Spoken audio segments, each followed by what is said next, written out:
This is a very, very beneficial thing to have to bring the brain waves into congruence, left to right, front to back. And this slide demonstrates that. You can see when you start, there's not so much of the alpha and beta wave going on. And as they go through the practice, you see different areas of the brain lighting up. Alpha waves over here, beta waves over here. Then it changes as the rhythms change. And as you go through these cycles of rhythmical breathing, you're finding the brain is being dramatically affected by each one of the rhythms. To back up this relaxation that's seen on the EEG study, they then looked at serum cortisol. Now, serum cortisol is a stress hormone, right? It's up when you're under stress, and when you relax, serum cortisol is down. They took 21 healthy adults, ages 35 to 50. 7 of them were Art of Living teachers. 7 of them were beginners who'd never done any practice, and these are going to do the Art of Living practices. Another 7 are just going to listen to music. We had to have a control group, right? So we let them listen to classical music. We thought that's relaxing for most people. And you can see from this slide, on the left of the slide, the tallest line, the tallest bar, are the people, the beginners who are actually going to do the practices. The line right beside it, the red one, are the beginners who are going to listen to music. Now look at the cortisol levels of the teachers. They're running less than half of the control groups. These are the people that have been doing the practices for a long time. Very low cortisol. Now when they do the practices or listen to music, you see a drop in cortisol in all groups. In fact, listening to music is relaxing. But the group that did the Art of Living practice dropped significantly more than the music group. And look at the teachers, dropped very low. We'll show this in other studies as we go on. It's been looked at in other studies, but the cortisol dramatically and reliably goes down after doing these courses, especially if you do them over a long period of time. We then looked at the blood lactate level. Now lactate is another hormone, another chemical actually in your body that goes up when you're under stress, goes down when you're relaxed. Many things affected the lactate level. So we got a homogeneous group of 10 males from a police training college. We looked at the lactate before and after they did the course, and what we found was the lactate dropped dramatically after the course. We followed these men along, and we found that those men who didn't continue to do their daily practices, within just a few days, that lactate level was right back where it started. We then looked at the autonomic nervous system. Remember, there's a sympathetic and a parasympathetic. Parasympathetic sort of keeps you calm. The sympathetic right reacts to stress. What happens when your sympathetic nervous system is reacting, it changes your heart rate. Your heart rate's always varying. If your sympathetic nervous system is having a lot of effect on you, the heart rate has a very slow change to it. If your parasympathetic system is acting on you, it has a very rapid change on you. Basically what we found was that when we looked at the heart rate, and we had people do the Art of Living course, we found that the autonomic system was balanced. And the variability in the heart rate was much, much greater than it had been. And this is associated with cardiovascular flexibility, and it's been looked at in animals and humans, a state of better health in general. So moving on from the relaxation hormones to the immune system, it makes sense, doesn't it, that stress will affect your immune system. We all know that when we're under a lot of stress, we get sick more often. Ever been a college student or a student in high school, a lot of tests coming on, so much is happening, what happens? You invariably get a cold.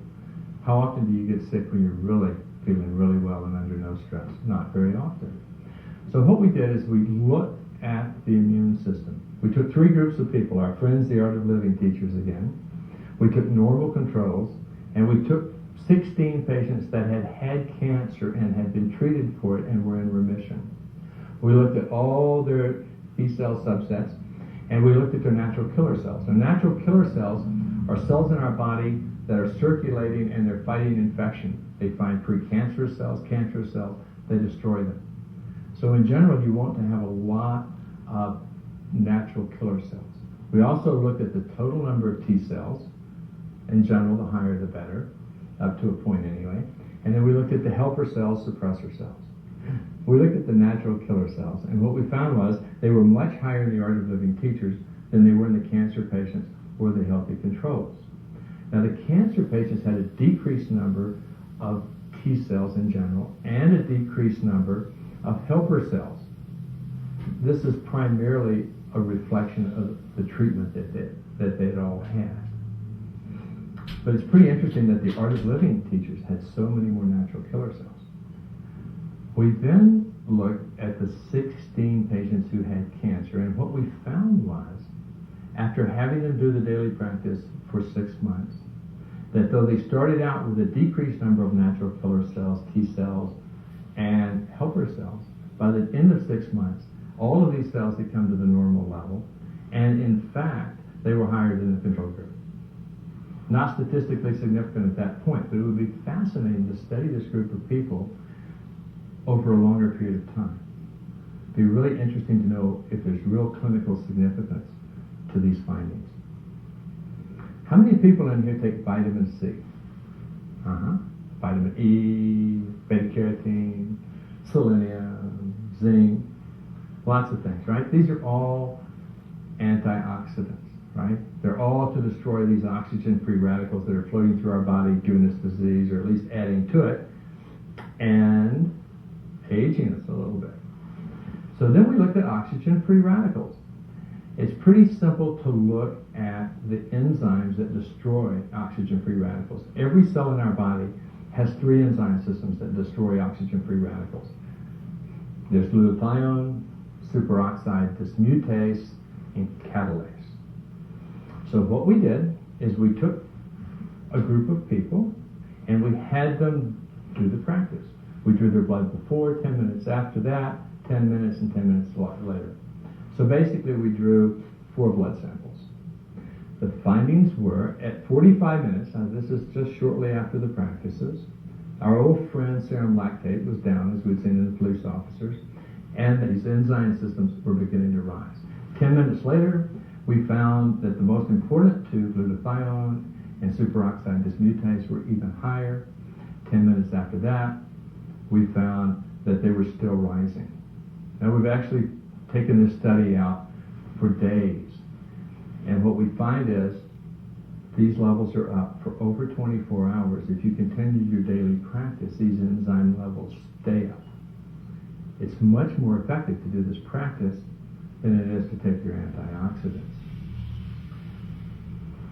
We then took 12 subjects and studied them for 45 days. Studied these same enzyme systems to see what would happen. They were all healthy, on no medications. We took a sample at day 0, day 7, and day 45. And what we found was at day 45, there'd been a stepwise increase in the enzyme systems throughout this time. There was a fall in malondialdehyde, MDA. MDA is a really good measurement of what's actually happening in your body. In other words, if there are a lot of oxygen-free radicals in your body, MDA goes up. If there's in fact not very many oxygen-free radicals in your body, MDA goes down. And we saw a dramatic fall in MDA. Next we looked at total cholesterol. Now we took those same people who were being studied for 45 days, who were drawing their blood anyway. And at the time we were drawing the blood for the enzyme levels, we looked at their lipid panel. And what we found was, looking at total cholesterol, there was a dramatic fall by day 45 in the total cholesterol, highly significant. We also found a fall in the LDL, which is the bad cholesterol, and a rise in the HDL, which is the good cholesterol. So not only are the antioxidants being affected in a positive way, but the lipid panel is improving. Now this has some real implications, doesn't it, for people who have hypertension, coronary artery disease. Doesn't take so much imagination. This could help these people quite a lot. So let me sum up all the objective evidence so far. We found that there are changes in the EEG that reflect heightened alertness and relaxation at the same time. There's also left-right integration of brain waves. The serum cholesterol has dropped, especially after prolonged practice. There's normalized prolactin, EEG, and sleep profiles in the depressed patients. We found that the autonomic system is well balanced, leading to cardiovascular flexibility. We found an increase in the natural killer cells, and in fact an improvement in the entire immune system in cancer patients. Antioxidant systems are stimulated, the lipid profile is improved, antidepressant, it has an antidepressant effect, an anti-anxiety effect, and we have some preliminary study in smokers and people who drink that show that this is probably going to be helpful in those groups too. We also have some very small studies in people with other disease states, for instance, multiple sclerosis and asthma.